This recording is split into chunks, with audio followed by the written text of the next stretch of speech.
迎接夏天，不少观众朋友呢可能都很喜欢喝饮料，但是恐怕真的会影响到身体健康。来看到中国福州有一名35岁的男子在家中剧烈的咳嗽，竟然把腿骨给咳断了。就医检查之后发现，这骨质有如80岁的老人一样，这原因竟然就出在他长期都喜欢喝碳酸饮料。带您一块了解。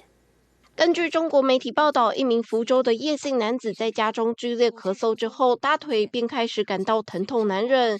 就医经过检查，发现是大腿骨中上段横断的骨折。医生感到相当疑惑，因为大腿骨是人体最坚硬的骨结构，正值壮年的男性一般只有在发生车祸或高处坠落等巨大冲击才会导致断裂。入院的时候呢，是左侧的大腿呢出现肿胀、疼痛畸形。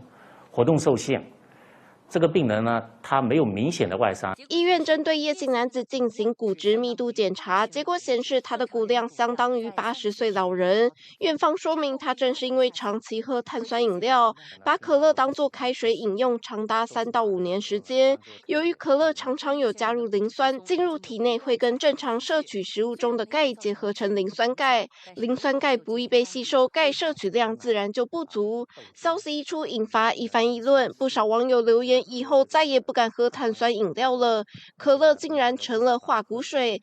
但也有人疑惑，可乐有这么好喝吗？不敢相信真的可以喝这么多。事实上，可乐之类的碳酸饮料或是果汁类等，建议不要过度饮用，否则可能会引发酸蚀症，导致牙齿大量腐蚀。